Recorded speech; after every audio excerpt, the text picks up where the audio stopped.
Okay, and then for those who don't know, this is a weekly step meeting. Our format is as follows. The speaker is asked to talk for 25 to 30 minutes. Good with that? On the step of that week, followed 35. By 35 minutes is good. He's, a week to 10 days. Sweet. Yeah. It depends on my interruptions as well. We'll take them into account. Well, you're sponsoring now, so you tell me when I should stop, right? Oh my God. You should be reading. You can find these weekly meetings on our YouTube page. I've never heard that. The Conscious Contact Speaker Group of Doylestown. Don't forget to smash the like button, subscribe, and share. For real, I never heard that as you were reading it all that time. There's a YouTube. That brings us to the speaker portion of the meeting on this day, April 4th, 2022. Thank you. In Doylestown, PA, at the Monday night. Is this being recorded, Ron? At the Monday night 6 p.m. Stay Alive Literature and Step Group at St. Paul's Lutheran Church. Tonight's speaker's name. Oh, Micky. Great job. You were right, Ron. I should have familiarized myself with this. Okay, with Micky here. Apparently we met and I don't remember. He does. So there you go. Just like high school, right? All over again. Yeah, I don't remember that either. And okay, so he'll be sharing his experience with Step 3 with us tonight. Let's help me welcome Micky. Are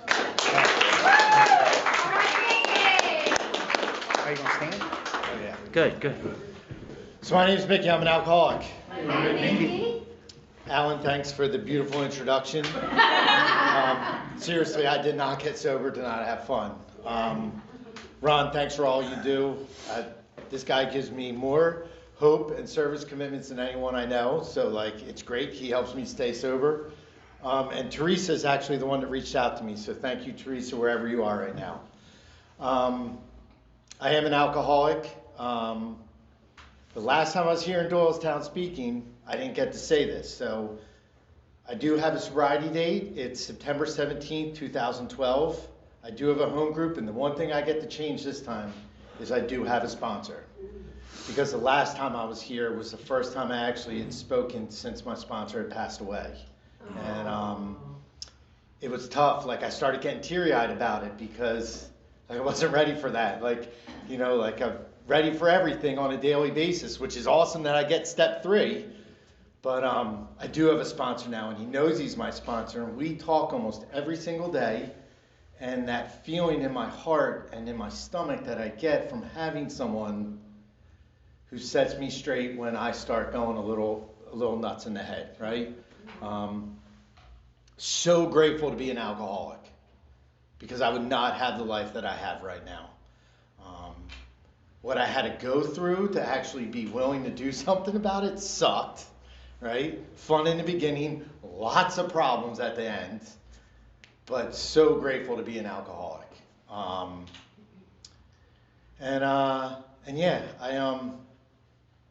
continue to keep coming back, because this works so well, right? So let me just qualify myself real quick. I'm a 4-time DUI offender. I collected them. I thought it was, like a badge of honor. And now today I can stand up here and I can laugh about it. I used to say that I'd never hurt anybody during any of that, but that's not the truth, because I was destroying everyone around me when I was doing this. And all of you sitting in this room right now, I put all of you at risk. I put your family members at risk, your neighbors. I put so many people at risk for the 22-year run that I was on, because on top of being a DUI offender, I'm a blackout drunk, and I was a blackout drunk from day one. So basically what my career was like was, Micky is a lot of fun to have around for the first hour. A lot of fun. That, second hour's a little iffy. You don't know what's really going to happen. I can guarantee one thing. I am a fat, sweaty, hairy mess. So the one thing you can guarantee is that I will be sweating, and I will be chasing you around wherever we are. So it could be an office, it could be a bar, it could be a parking lot, but I'm chasing you around to hug and kiss you and lick you and tell you how we're going to be best friends the rest of our life. And then that third hour on, I'm blacked out. You have no idea what I'm going to do, and I become a liability. And at the end of my run, you know, I have a almost 14-year-old daughter. My son's actually going to be 11 tomorrow. So at the end of my run, those last 4 years, friends of mine that I'd had for like 35 years weren't inviting me to their kids' birthday parties because you didn't know what I was going to do, right? And I didn't see that, you know. I don't see that because I just think I'm a lot of fun. And like, you know, my disease for all those years told me that I'm going to do what I want to do when I want to do it no matter what. And, you know, if you have kids, you know what those birthdays are like the first like 5 years. It's more of like a parent's excuse to drink and party. And then you buy gifts, right? You hang out with all your friends and all of their kids and like, but I wasn't invited to do any of that stuff. And because of the grace of God, these friends of mine were able to open up and tell me this when I was in sobriety. And I was able to make amends to them for wronging them. You know, like I didn't know this, you know, like, but yeah, so that qualifies me. And I've done jails, I've done institutions, and I always thought that I knew what was best for me. Always thought that I knew what was best for me.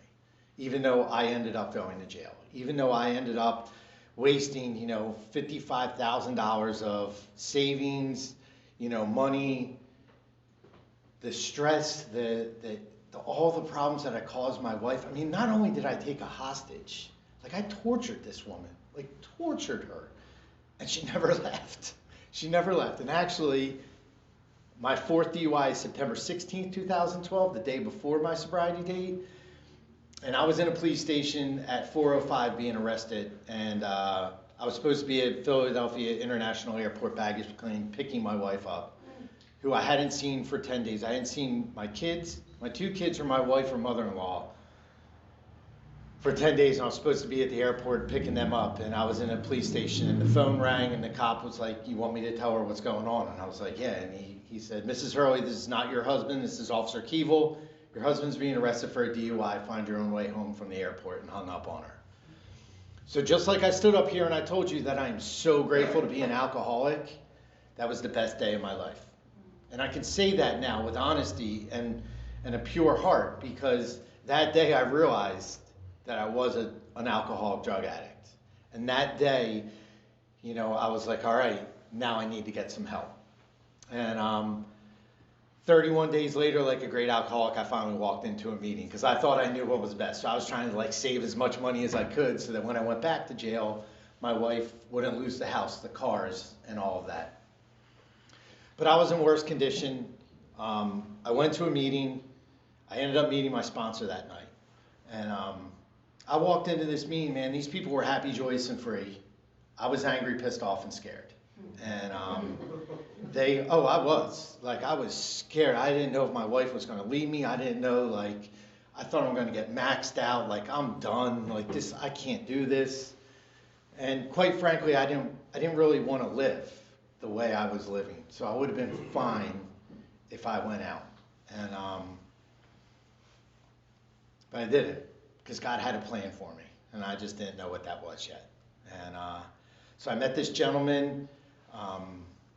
It was Katrina or Irene. I think it was Irene. It must have been Irene. Had swept through. My sponsor was a tree surgeon. So like, you know, this hurricane goes through and destroys Bucks County and Montgomery County. So I didn't see him for like 4 or 5 weeks because he was out working. But we would go to meetings every single night.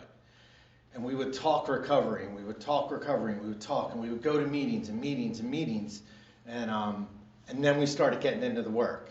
And the funny thing, of what I'll tell you, because now I'll get into step 3, is he had said to me, you need to pick a day and a time, and nothing comes between that. I mean, yes, if there's an emergency, no problem, but nothing comes between you and I reading this book. So what day do you want to meet?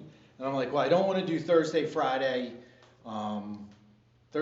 Saturday, or Monday. And he's like, why? And I was like, because those are like my favorite meetings we go to. And he's like, okay.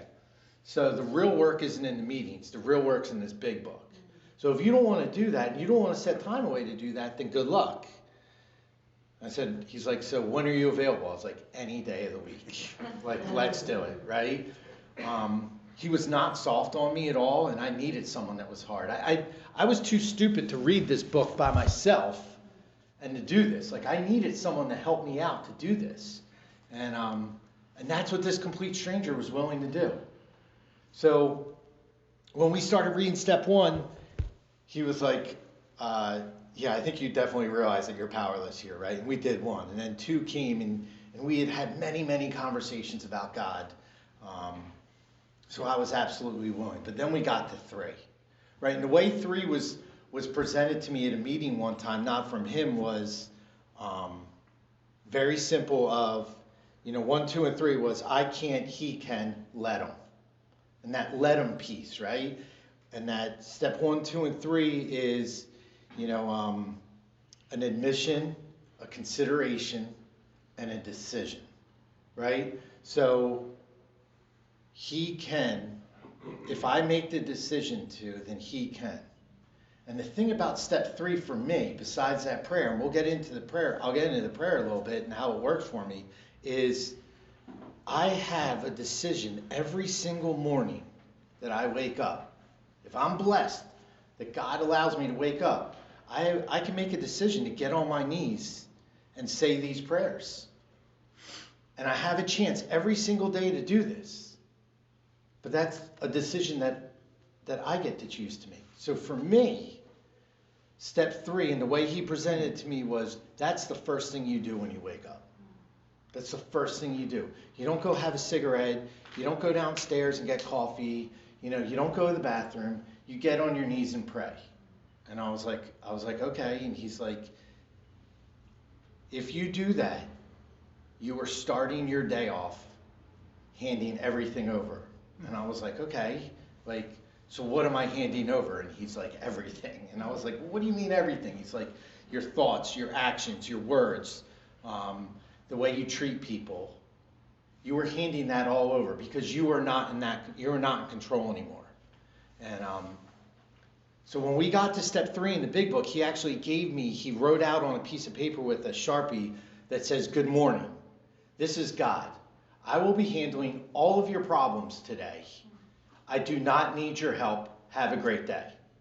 And I got real weird in recovery and put this on a Word, made my own font and put a border on it and put it in glass and framed it and put it in my room so it was the first thing I saw.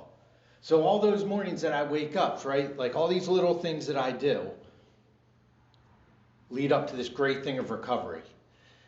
And one of those things is praying first thing in the morning. So I have this thing sitting right there. So if I get out of my bed and not pray first thing in the morning, the next thing I see is this sign. So I'm immediately on my knees.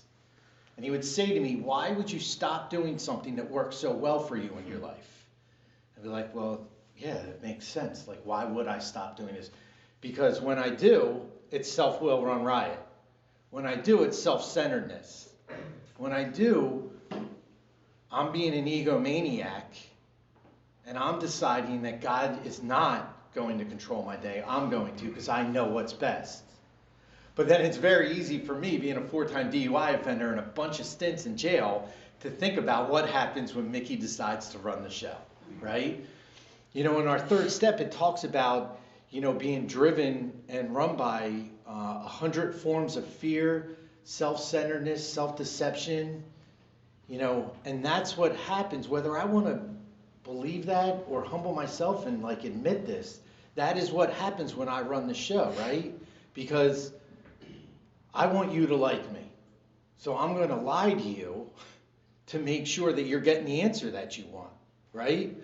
But the truth of the matter is I'm just causing damage. The truth of the matter is I'm killing myself. So when I get on my knees and I humble myself every single morning and ask God for help, and I say that 3rd step prayer, I'm relieved of that bondage of self. So now I'm not worried about, and you're right there in my line of sight here. I'm not worried about what you think about me or if you're going to like the answer I'm giving you. I'm being honest and I'm telling you, how I feel or what's going on. and we will go from there, and like, so I'm an early morning person, and so is my sponsor. He's a fisherman, like he's old, he didn't sleep.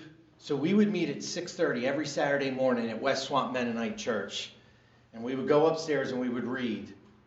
And then we would go downstairs for the step meeting that's held there every Saturday morning at 8:30.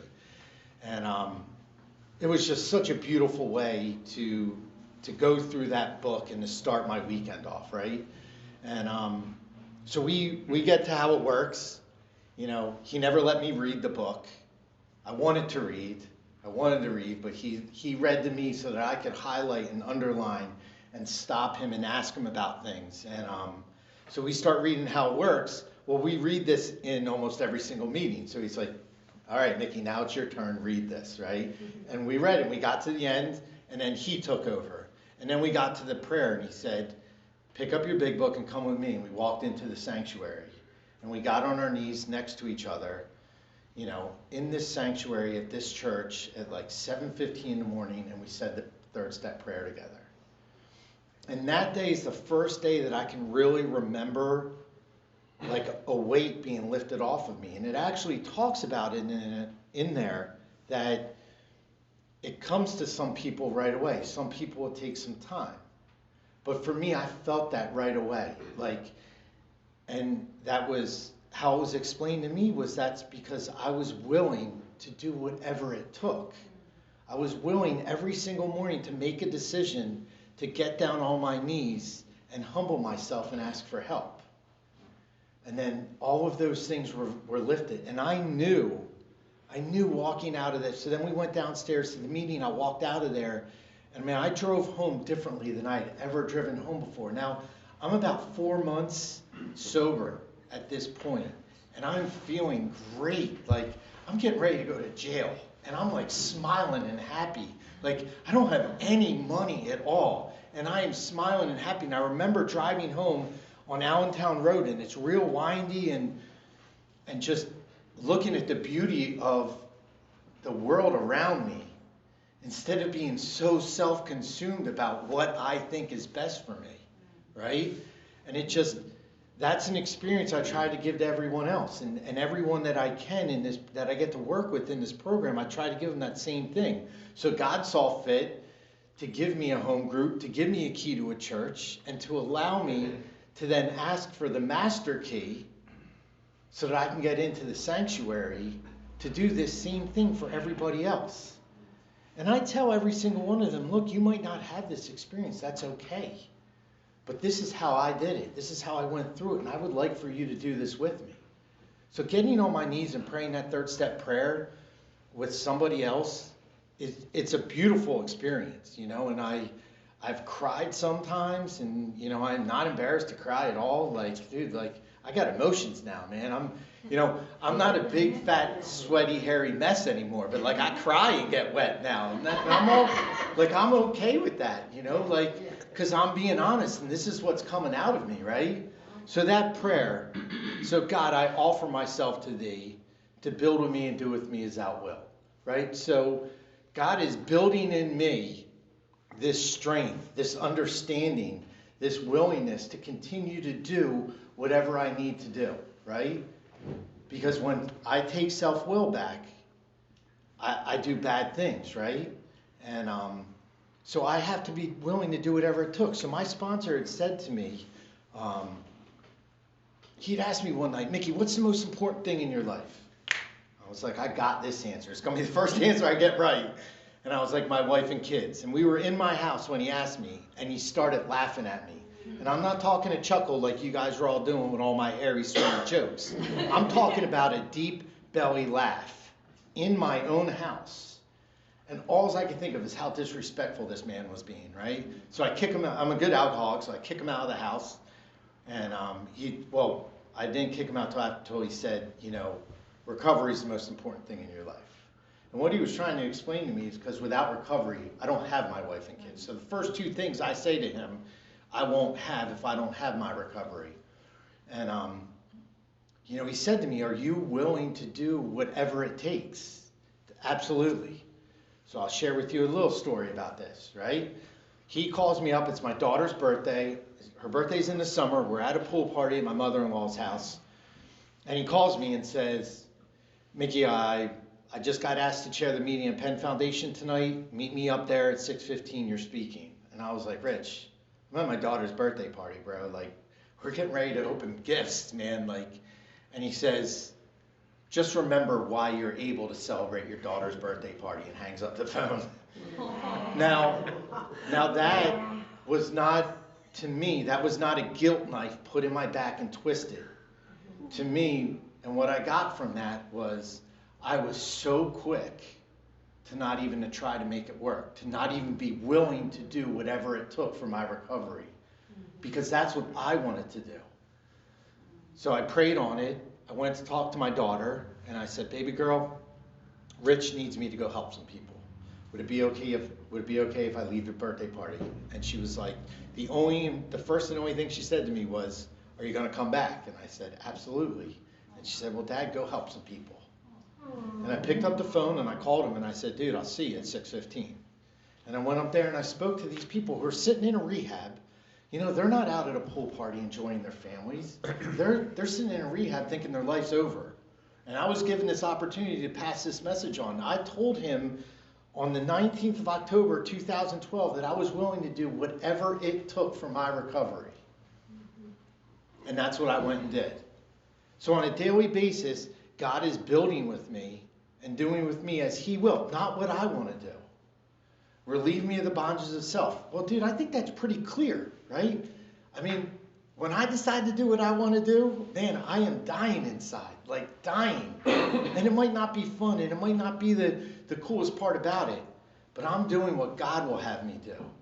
And I tell people all the time that, like, you need to go out and be of service. You got to stop being so self-centered.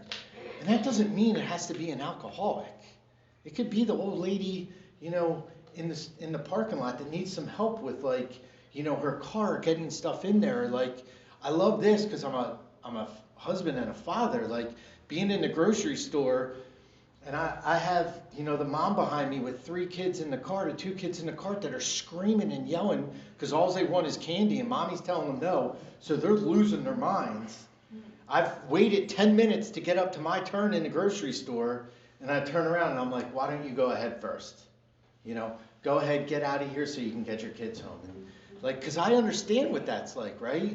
But I'm just trying to be of service, trying to do something, because I'm not going anywhere. What am I doing, right? Like, I'm just waiting for somebody to give me an opportunity to be of service, you know?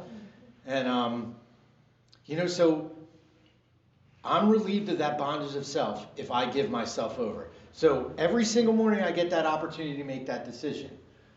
But for the 16, 17, 18 hours of the day that I'm awake, I have an opportunity to be willing to do what God sees fit for me, not what I see fit, you know? And I'm not perfect. We talk about it in here. I don't believe that it's just spirituality, that it's progress, not perfection. I believe that's in everything that we do, you know, that I am trying to make progress for that. And I say I am trying to make progress because if I'm not willing to have God do that for me and to help me, like, I'm not going to be able to do anything, you know? Take away my difficulties, that victory over them may bear witness to those I'd help of thy power, thy love, and thy way of life. So if I'm going to sit in my own stew with my difficulties, I'm never going to be able to help anyone out. I mean, I'm as good as anyone, right? Like, you know, I can sit there and binge watch Netflix for 3 straight days, and man, it is so much fun. But dude, I'm beating myself up about it, right? Right? Like, so it could come from anything. So now I'm sitting here beating myself up instead of asking God for help to relieve me of that bondage of self so that I can then go help somebody else out, right? My time will come when I get to do something, you know? My time will be there. God's going to see fit to let me know when that time comes, you know? You know, when I get in it, like, it says that little by little, I can't remember exactly what it says in the literature, but over time, the decisions that are made in my head will come easier and easier. right? And that's because I'm not making them. That's because on a daily basis, I am willing to submit myself and ask for help and have God do all that. So when these things occur, you know, like that decision happens and I know, I can feel that. I know that this isn't me being selfish. I know that I'm being run by God's will, not mine. And that, whether it happens 30 times a day or, you know, only twice a week, you know, when I'm called on to do something, I do. You know, because I was given this way of life. I was given these 12 simple suggestions that could change my life. And all I had to do was give everything over. I had to admit it, I had to accept it, and I had to take action on it. And that third step, people call the first 3 steps non-action steps. I believe they are massive actions. I might be only taking a physical action of getting on my knees to say the third step prayer, but if I'm not getting on my knees and saying that in the morning, man, my day is not good, you know? I make lunch for the kids, they all hate it, you know? I try and pour coffee and I pour it all over my hand, right? Those stupid little things. Now, I'm not saying they don't happen those same days that I do pray, right? But it just seems to be like, you know, when I don't do those little things that worked so well for me in my life and made everything so wonderful, those little things come up, they crop up, right? And then I get restless, irritable, and discontented. But I have a way to deal with that, you know? And it's not because of me. It's because of all of you. It's because a complete stranger reached out his hand 9.5 years ago and said, you don't have to live like this anymore. And because I was willing to give this all over to something greater than me. Because whether I wanted to believe it or not, I was not a people pleaser for all those years. Right? I had ulterior motives. I was a very selfish person, and I just didn't see that. But I gave everything over. I mean, look, I'm like getting ready to lose everything, and I'm going to go back to jail, and I'm going to do all this, and I'm like, Rich, you just don't understand, dude. You don't understand. I know what's going on. He's like, no, you have no idea what's going to go on, you know? And I was like, well, he tells me that if I do these 4 things, my life's going to get better, right? And I'm like, okay. And he goes, first thing in the morning, pray. Second thing, call an alcoholic, especially me. Third thing, go to a meeting. And I'm like, okay, these 3 things sound real easy, right? He's like, number 4. I'm like, well, here it comes. This is the thing, right? And he goes, you have to pray before you go to bed at night. And I was like, you're telling me these 4 things are going to make my life better? Like, bro, I'm go back to jail, man. Like, I'm not going to lose my license for another 2 years, get a stupid breathalyzer system. Like, bro, like, he's like, hey, you've tried every other way. How about you try this? How about you be willing to submit yourself every morning and give yourself over to something greater than you? And that's what the third step does for me on a daily basis. That's what the third step reminds me. Every single morning I say that, right? And then I pick up a book, and I'll close with this. I pick up their book, The 12 and 12. Bill, you know, because Bill was an egomaniac, right? So he just keeps writing about all this stuff, right? So in step 3, at the bottom of the page, he says, in fact, the effectiveness of the whole AA program will rest upon how well and earnestly we have tried to come to a decision to turn our will and our lives over to the care of God as we understand it. And every single morning I get down on my knees and I ask for help. I am willing to give everything over. And he takes away my difficulties. Like I said to you, that message, good morning, this is God. I will be taking care of all your problems. I do not need your help. Have a good day. Reminded of this every single morning. 9.5 years, well, I didn't have it right away, right? Like 4 months in. But since then, that is the message I see every morning. So what are we going to do? Like, is Mickey going to run the show today? Right? Where's God? You know? And maybe if I wouldn't have had a sponsor that I asked 2 weeks ago, Alan would be letting me know what I should do on a daily basis. You know? But listen, all I had to do was be willing to give it all over. All I had to do was be willing to do something different, because what I was doing was not working. It was not working. I do want to say this, and I'm sorry, I forgot. I stand up when I speak because I believe this is a life or death situation, and I want to make eye contact with everyone in the room. And I also get dressed up because my sponsor told me to suit up and show up. Because I will never be able to repay AA for what it did for me. It did not give me my life back. My life was a war zone. It gave me a life. Right on. And I suit up and show up, and that one commitment at a time, one phone call at a time, one service commitment at a time, I can continue to repay back this program that gave me so much. And I'm so grateful for these opportunities. I'm so grateful to have all of you in my life that I can share this with, you know?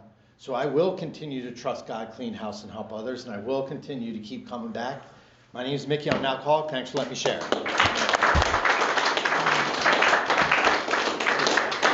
All right. Woo. Okay. Please limit your. Thanks, Mick. You're welcome, Al. It doesn't tell me to say that, but I've decided to. You changed it up. Preemptively, Nice. thank you. Before we continue. All right. Please limit your sharing to 3 minutes. Please keep your shares related to the step. If you feel like drinking or if you've had a drink today, please see me again.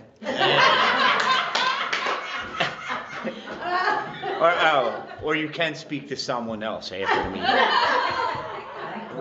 Okay. You got it, Mayor. That was a setup. We ask that you please refrain from the use of profanity. We are in a church and on a spiritual journey. Oh, did I curse? No. Yes. I don't think so. Yeah, because I would have been like, woo. Would have been like, yeah, I would have made note of it. Trust me. No, you did good. Okay, so yeah, it's open to everybody.